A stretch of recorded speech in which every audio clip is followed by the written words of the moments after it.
చూస్తున్నారుగా మన వెనకమాల సౌత్ ఇండియాలోనే ది బిగ్గెస్ట్ మట్టి మహాగణపతి కనిపిస్తున్నారు. ఎప్పుడెప్పుడా మనందరం కూడా ఎదురు చూస్తున్నటువంటి పండుగ రానే వచ్చేసింది. కొన్ని గంటల్లో సౌత్ ఇండియాలోనే ది బిగ్గెస్ట్ మట్టి మహాగణపతిగా వేంచేసి ఉన్నటువంటి మన గుంటూరు నడిబొడ్డులో వేంచేసినటువంటి అమరావతి మట్టి గణపతి ఉత్సవాలు వేడుకలు ఘనంగా నిర్వహిస్తున్నారు. దానిలో భాగంగా ఈ రోజు మనం పూర్తిగా పనులు నిర్వహిస్తున్నటువంటి ఈ బొమ్మ దగ్గర మనం వెయిట్ చేసి ఉన్నాం. ఇక్కడ కనుక మనం చూసుకున్నట్లయితే ఏదైతే ఇక్కడ స్వామివారి ప్రతిమ కనిపిస్తూ ఉందో దాని అన్నిట్లో కూడా కంప్లీట్ గా ఈకో ఫ్రెండ్లీగా రెడీ చేయడం జరిగింది. అంటే గంగా నది మట్టిని తీసుకొచ్చి దాదాపుగా 16 టన్నుల మట్టిని ఉపయోగించడం జరిగింది. అలాగే కావాల్సినటువంటి అంటే ఇప్పుడు ఉన్నటువంటి జనరేషన్ లో అన్ని కూడా పర్యావరణ పరిరక్షణే ధ్యేయంగా ఈ యొక్క వినాయక చవితి ఉత్సవాలు నిర్వహించాలనే ఉద్దేశంతో ఈ మట్టి వినాయకుడిని పెట్టారనేటటువంటి నినాదం మనందరం కూడా గత 20 రోజుల నుంచి మనందరం కూడా చూస్తూ వస్తూ ఉన్నాం. అయితే ఇక్కడ ముఖ్యంగా గుంటూరు నగరంలో పెట్టడానికి గల ముఖ్య కారణం, ముఖ్య ఉద్దేశం ఏంటని అనేటటువంటి విషయాలన్నీ కూడా మనం ఈ కమిటీ సభ్యులతో ముఖ్య నాయకులతో కూడా మనం చర్చించే ప్రయత్నం చేద్దాం. దానిలో భాగంగా దానికంటే ముందు అసలు ఇక్కడ ఈ ఏదైతే అమరావతి మట్టి మహాగణపతి ఏవైతే మనకు కనిపిస్తూ ఉందో మన వెనకమాల, ఈ ప్రతిమకు సంబంధించినటువంటి పూర్తి వివరాలను విషయాలన్నింటిలో కూడా కమిటీ చైర్మన్ అయినటువంటి నరేంద్ర గారిని అడిగి తెలుసుకునే ప్రయత్నం చేద్దాం. యాక్చువల్గా మేము మట్టి వినాయకుడిని ఎందుకు ప్రోత్సహించామంటే ఈ ప్లాస్టర్ ఆఫ్ ప్యారేజ్ యూజెస్ ఎక్కువైపోతుంది. సో మనకి ఆ వాటర్ కాలుష్యం అని కానీ దాని గురించి ఒక చిన్న సోషల్ అవేర్నెస్, మేము ఫస్ట్ చిన్న సోషల్ అవేర్నెస్ అనుకున్నాం. అది కాస్త ఇప్పుడు సౌత్ ఇండియాలోనే ఒక అతిపెద్ద భారీ మట్టి వినాయకుడిగా మేము ప్లాన్ చేయడం జరిగింది, ఇంప్లిమెంటేషన్ చేయడం జరిగింది. ఆల్రెడీ మీరు రిజల్ట్ కూడా చూస్తున్నారు. ఇక్కడే మేము 21 రోజుల పూజలు కూడా ఇక్కడే నిర్వహించడం జరుగుతుంది. ప్రతిరోజు హోమాలు నిర్వహించడం జరుగుతుంది. ప్రతిరోజు భక్తులకి ఏ ఇబ్బంది లేకుండా మంచిగా వచ్చి దర్శనం చేసుకొని తీర్థప్రసాదాలు స్వీకరించేలాగా ఇక్కడ మేము ప్లాన్ చేసామండి. ఎటువంటి ఇబ్బంది ఎవరికి లేకుండా సెక్యూరిటీ పరంగా, సీసీ కెమెరాల పరంగా కానీ ఏదైనా కానీ ఎవరికి ఎటువంటి ఇబ్బంది కలగకుండా ఏర్పాటు చేయడం జరుగుతుంది. దీనికి ప్రతి ఒక్కరూ మన ఒక గుంటూరు సిటీ అనే కాదండి, చుట్టుపక్కల నుంచి కూడా ప్రతి ఒక్కళ్ళు వచ్చి ఇందులో పాల్గొని తీర్థప్రసాదాలు స్వీకరించి అని మేము మనస్ఫూర్తిగా కోరుకుంటున్నాం. मेरा शेड है हैदराबाद को नागेसन्ना, उसका कारीगर मैं हूँ। कलकत्ता से मेरा सा आया इधर भी काम के लिए। ये इतना बड़ा मूर्ति करने के लिए 1 महीने 10-12 दिन टाइम लगेगा। दिन रात को मेरा मेहनत करिए, इतना बड़ा मूर्ति का मैं खाना करा। मेरा साथ दिया मेरा सेठ, उसका बेटा चीनू मेरे को साथ दिया। उसके लिए इतना बड़ा मूर्ति में तैयार कराया। इसलिए सबको मेरा एक्सपर्ट है, मेरा शेड है कलकत्ता से है, सारा कारीगर बंगाली है।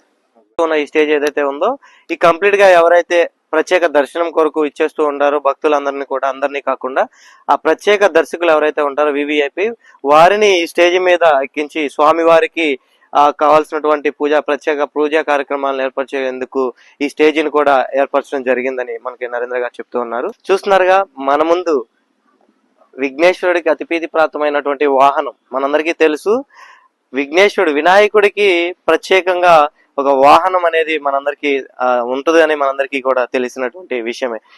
అందుకే ఇక్కడ ప్రత్యేకించి ఎవరైతే ఆ కళాకారులు ఎవరైతే ఉన్నారో వాళ్ళందరూ కూడా కలిపి ఈరోజు వినాయకుడికి ఒక ప్రత్యేకమైనటువంటి ఎలుక వాహనాన్ని కూడా మనందరం చూస్తూ ఉన్నాం. ఎంత చక్కగా చూడముచ్చటగా తయారు చేశారో మనందరికీ కూడా కనువిందులుగా కనిపిస్తూ ఉంది. అమరావతి ఉత్సవ కమిటీ ఏర్పాటు చేసినటువంటి ఈ భారీ మట్టి వినాయకుడికి అమరావతి త్రిముఖ నాగ విఘ్నేశ్వరుడిగా పేరుని నామకరణం చేశామని చెప్పేసి తెలియజేస్తున్నారు. ఇక్కడ కనుక మనం చూసుకున్నట్లయితే అది అక్కడ లాస్ట్ లో కనిపించేటటువంటి వినాయకుడి యొక్క ముఖం కనుక మనం చూసుకున్నట్లయితే త్రిముఖ ఆ పైన చూసినట్లయితే నాగేంద్ర స్వామి యొక్క పడగలు కూడా మనకి కనిపిస్తూ ఉన్నాయి. త్రిముఖ నాగ విఘ్నేశ్వరుడు. అందుకనే ఈ యొక్క బొమ్మకి త్రిముఖ నాగ విఘ్నేశ్వరుడు అనేటటువంటి పేరును కూడా నామకరణం చేశామని చెప్పి అమరావతి ఉత్సవ కమిటీ సభ్యులు కూడా మనకి తెలియజేస్తున్నారు. చూస్తున్నారుగా ఏదైతే ఇప్పుడు మనం నుంచున్నటువంటి ప్రదేశం ఏదైతే ఉందో భక్తులందరూ కూడా స్వామివారిని ఆ దర్శనార్థం వచ్చేటటువంటి ఆ వేణు కూడా ప్రత్యేక ఏర్పాట్లతో కమిటీ సభ్యులందరూ కూడా నిర్మించడం అనేది మన కళ్ళారా చూస్తూ ఉన్నాం. ఇటు నుంచి ఈ మార్గం ద్వారానే స్వామివారి యొక్క ఆ విగ్రహాన్ని దర్శించుకొని ఇటు నుంచి ఏదైతే ప్రజలందరికీ కూడా కనువిందులుగా ఉండాలనేటువంటి ఉద్దేశంతో ఒక ఎంటర్టైన్మెంట్ వాతావరణాన్ని కూడా ఈ కమిటీ సభ్యులు ఏర్పాటు చేయడం జరిగింది. స్వామివారి దర్శనం అనంతరం కూడా ఈ ప్రేక్షకులందరూ ప్రజలందరూ కూడా ఈ మార్గం ద్వారా బయటికి విచ్చేసి ఇక్కడ మన ముందు కనిపిస్తున్నటువంటి ఏదైతే ఈ స్టేజ్ ఉందో ఈ స్టేజ్ కూడా కంప్లీట్ గా సాంస్కృతిక కార్యక్రమాలు నిర్వహించడానికి ఈ స్టేజిని కూడా ప్రత్యేకించి ఈ కమిటీ సభ్యులందరూ కూడా ఏర్పాటు చేయడం జరిగింది. రానున్నటువంటి జరిగేటటువంటి 21 రోజులు మన ముందున్నటువంటి 21 రోజుల కార్యక్రమాల్లో సాంస్కృతిక కార్యక్రమాలు రోజుకో ఒక సాంస్కృతిక కార్యక్రమం చొప్పున నిర్వహిస్తున్నట్లు మనకి కమిటీ సభ్యులు కూడా తెలియజేయడం జరిగింది. కాణిపాక శ్రీ వరసిద్ధి వినాయక దేవస్థానంలో ఎలాంటి హోమాలు పూజా కార్యక్రమాలు నిర్వహిస్తారో అలాంటి హోమాలు 21 రోజుల పాటు నిత్యం మనకు కనిపించేటటువంటి ఈ యాగశాలలో హోమాలు యజ్ఞాలు యాగాలు ఇలాంటివన్నీ కూడా జరిగేందుకు ప్రత్యేకించి హోమశాలని యాగశాలను కూడా ఈ కమిటీ సభ్యులు నిర్వహించడం మనం విజువల్స్ లో చూస్తున్నాం. ఇక్కడ కనుక చూసుకున్నట్లయితే ఆల్రెడీ ఉదయాన్నే ఈ రోజు సంప్రోక్షణ కార్యక్రమం తప్పున ఈ రోజు ఇక్కడ ఎవరైతే దంపతులు పూజా కార్యక్రమానికి రాబోతూ ఉంటారో వారందరికీ కూడా ప్రత్యేకించి ఏర్పాట్లు కూడా ఇక్కడ ఏర్పరచడం జరిగింది. అదేవిధంగా ఎవరైనా దంపతులు ఈ యాగశాలలో ఈ యజ్ఞంలో పాల్గొనాలంటే ఒక రోజు ముందుగా కమిటీ సభ్యులకు తెలియజేస్తే వారు వివిధ రకాలైనటువంటి అన్ని కూడా కంప్లీట్ గా ఏవైతే యాగానికి సంబంధించినటువంటి ఏవైతే ఉంటాయో అన్ని కూడా కమిటీ సభ్యులే ప్రొవైడ్ చేసి ఇక్కడ ఉన్నటువంటి ఫ్యామిలీకి కూడా ప్రొవైడ్ చేయడం జరుగుతుందని కమిటీ సభ్యులు మనకు తెలియజేస్తూ ఉన్నారు. ఈ యొక్క ఎవరైతే యజ్ఞానికి యాగానికి ఎవరైతే పార్టిసిపేట్ చేయాలనుకుంటున్నారో ఒక రోజు ముందుగా ఇక్కడ స్వామివారి విగ్రహం దగ్గర ఒక కమిటీ సభ్యులను సంప్రదిస్తే ముందుగా దాని యొక్క పూర్తి వివరాలను కూడా తెలియజేస్తామని చెప్పి కమిటీ సభ్యులు మనకు తెలియజేస్తూ ఉన్నారు. పిల్లలందరికీ కూడా ఆహ్లాదకరమైనటువంటి వాతావరణం క్రియేట్ చేసి వారందరూ కూడా నిరుత్సాహపడకుండా వారందరికీ కూడా ఒక ఎగ్జిబిషన్ లాంటి ఒక వాతావరణాన్ని క్రియేట్ చేసి వారందరికీ కూడా ఇక్కడ ప్రత్యేక వసతులను కూడా కల్పించడం జరిగింది.